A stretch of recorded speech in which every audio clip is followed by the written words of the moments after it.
Rodrigo, comentaste una cosa una vez que me pareció extremadamente interesante. Dijiste, el problema del dólar o lo que acabará haciendo que el dólar colapse es su propia fortaleza, no su debilidad, sino el hacerse cada vez más fuerte respecto al resto de divisas. Por supuesto, porque al final el sistema está montado de tal manera de que el dinero cada año se tiene que devaluar para poder hacer posible que las deudas de los diferentes, bueno, pues empresas y ciudadanos se puedan repagar. Si tu deuda cada vez te cuesta, es más onerosa, te cuesta cada vez más pagarla, tú lo que haces es impagar el crédito. Y cuando se impaga el crédito se destruye dinero. Eso es lo mismo que le va a pasar al dólar, porque al final los países que se endeudan en dólares o se crea dinero en la sombra, créditos denominados en dólares fuera de Estados Unidos, se impagan, ese dinero es dinero que se deja de existir y complica a los demás que están endeudados en dólares repagarlos. Entonces lo que vamos a ver yo probablemente no es que el dólar explote y baje a cero, sino que empiece a subir y provoque que esos créditos sean impagables y todo el mundo que tiene deuda en dólares no lo pueda pagar. Bravo, José, opiniones. No, es muy interesante lo que dice Rodrigo ahora. Lo que está diciendo es que, igual que la inflación vuelve menos onerosa la deuda, el peso de la deuda, la deflación lo que hace es volverla muy onerosa. Y claro, la deflación, como Rodrigo tiene su tesis deflacionaria, afecta al endeudado y no al acreedor. Entonces, en la tesis de Rodrigo tiene sentido. Yo comparto con Rodrigo que el dólar pues que la desdolarización es absurdo. Es una utopía. La gente que habla de desdolarización, y perdóname, pero creo que no tienen mucha idea de mercados financieros, el dólar es el activo refugio por excelencia en cuanto a promesa de pago se refiere, es decir, en cuanto a compromiso entre dos partes se refiere, y si el dólar falla, el oro. Punto. Y no tiene más. Y el que venga con tal, no sé qué, que se coja un gráfico. El yuan está en mínimos históricos, en mínimos de hace 16 años, perdón, contra el dólar. Y el resto de divisas europeas están sufriendo todo lo que el dólar quiera. Porque Estados Unidos es el único país que puede exportar inflación. ¿Por qué es el único país que puede exportar inflación? Porque el dólar es la única moneda fiat que existe en el mundo. Lo demás son sucedáneos. Más que no es que solo pueda exportar inflación, sino que está casi obligado a hacerlo, ¿no? Sí. Porque, bueno, esta teoría de Brent Johnson, que comentaba Rodrigo, que el dólar puede morir de éxito, a mí es una teoría que me parece muy interesante también.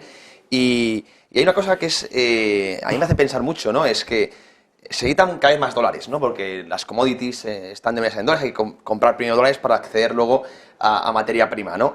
Cada vez se produce más, por lo tanto, cada vez se necesitan más dólares. ¿Cómo se crean esos dólares? Pues los tiene que crear Estados Unidos con déficit o, bueno, hemos hablado muchas veces de la banca en la sombra.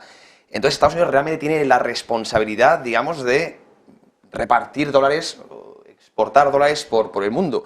Por lo tanto, tiene la responsabilidad de generar déficit. Esa es la cuestión. Estados Unidos casi está como abocado a tener déficit. Por lo tanto, mucha gente habla de la deuda de Estados Unidos, del déficit. Quizá no es algo tan malo porque es algo que lo necesita el mundo, ¿verdad? Déficit porque necesitan dólares. Y el dólar es una mercancía. Al final se mueve por oferta y demanda y a día de hoy se habla mucho de que se han impreso un montón de dólares. Realmente hay escasez. Hay escasez de dólares y hay una lucha, no lucha por liquidez, pero desde luego no hay una abundancia de dólares y se necesitan crear más, desde luego. Lo comentaba antes Rodrigo Gustavo también. No, eso lo que sí, dice Rodrigo. Habla, Rodrigo, que te toca a ti. Sí. No, quería decir que cuando vemos a alguien o un país endeudarse mucho y nos llevamos la mano a la cabeza diciendo, Dios mío, ¿cómo puede tener Japón un 200%, 250% de deuda o Estados Unidos? Es porque hay alguien que está dispuesto a financiarle. Entonces, nadie financia, por ejemplo, a una persona que no tiene nada. Si una persona no tiene capacidad, nadie se fía de que pueda devolver un crédito o un préstamo, nadie le da financiación. Entonces, Estados Unidos se puede endeudar mucho porque hay mucha gente, hay muchas personas que dicen, prefiero prestarle a Estados Unidos que tener mi dinero en el banco. Prefiero tener deuda americana que tener otro tipo de deuda. Prefiero comprar deuda americana 30 años para mi fondo pensión que comprar deuda venezolana. Entonces aquí es un juego no del mejor, sino El menos malo. Del menos malo, de la camisa, lo que se dice la camisa menos sucia del vecindario, menos sucia del vecindario. No quiere decir que tenga que ser óptimo, no quiere decir que tenga que ser perfecto, sino solo tiene que ser lo suficientemente bueno. Y eso es lo que estamos viendo cómo China no tiene la economía, no tiene la capacidad de hacer que su divisa sea divisa de reserva mundial. Estamos viendo como el euro, las transacciones en euros han caído en yuan, han caído en euro, la rupia india. ¿Y quién queda? Queda el dólar. No te tiene por qué gustar, solo es. Y el debe ser es diferente de lo que nos gustaría. Pero un apunte aquí me gustaría hacer, Javier, es que hay que tener también ojo con financiar a los estados, porque los estados están, o sea, tú realmente percibes la rentabilidad de un bono cuando financias a un estado como algo que es mentira. ¿Por qué? Porque el Banco Central Europeo, por ejemplo, es el principal cliente del soberano español y es el 30% de la deuda española está comprada por el Banco Central Europeo, que aumenta su demanda artificialmente, rebajando por tanto su riesgo o la TIR del bono, y eso, claro, es percibido como algo muy seguro, pero no es verdad. O sea, no estamos hablando de que España no es un país muy seguro para comprar bonos a 10 años, porque te puede caer en una crisis de liquidez y una crisis de deuda y de confianza y el bono se dispara al 17%, ¿vale? Entonces, que la gente sepa que sí, que hay países en los que se puede invertir, pero hay muchos otros países en los que no. Lo digo porque Eduardo Garzón decía esta mañana en un tuit que había que comprar bonos españoles de una manera muy demagógica, ¿no? Y yo lo que creo es que lo que tienen que hacer los inversores es evaluar correctamente el riesgo y quiénes son los compradores que están detrás. Porque si el comprador es el Banco Central Europeo, lo que está haciendo es financiar esa tasa interna de rentabilidad que parece atractiva con inflación. Y eso es peligroso.